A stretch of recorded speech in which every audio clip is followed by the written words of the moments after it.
बलौदाबाजार के ST/SC संकल्प समर्थन संघ छत्तीसगढ़ राष्ट्रपति के नाम कलेक्टर के माध्यम ले ज्ञापन सौंपे है। देखा रिपोर्ट।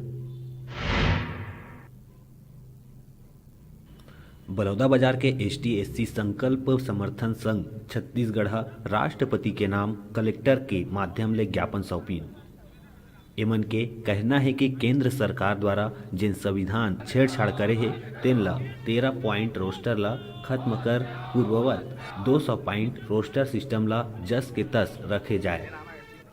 सरकार के द्वारा ये दबाव बनाकर माननीय उच्चतम न्यायालय के माध्यम से जो 13 पॉइंट रोस्टर जारी किया गया है उसके विरोध में हम लोग SC/ST संघर्ष समिति छत्तीसगढ़ के द्वारा एक ज्ञापन सौंपा गया है कि 13 पॉइंट रोस्टर को वापस करो और पूर्ववर्ती जो 200 पॉइंट का जो रोस्टर है उस रोस्टर को लागू करो।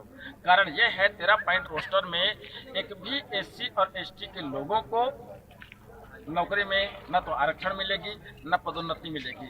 कारण यह है इसमें विभाग कर दिया गया है। पहले 200 पॉइंट का रोस्टर था, उस पॉइंट में पूरा केंद्र बिंदु किसी विश्वविद्यालय या किसी संस्था को करते थे। उसमें पॉइंट टू पॉइंट रहता था कि अमुक नंबर पे आने के बाद SC की पोस्टिंग होगी कि ST की पोस्टिंग होगी, OBC की पोस्टिंग होगी कि जनरल की होगी। ज्ञापन देवैया में प्रदेश प्रवक्ता प्रदेश अध्यक्ष मोहन राय, प्रदेश प्रवक्ता यादराम हिरवानी, सुशील बंजारे, मोहन बंजारे, मेवालाल डहरिया और ST/SC संकल्प संघ के सदस्य और भारी संख्या में महिला मन उपस्थित रहीं। बलौदाबाजार ले डिजिटल रिपोर्टर जगजीवन नारंगे के रिपोर्ट।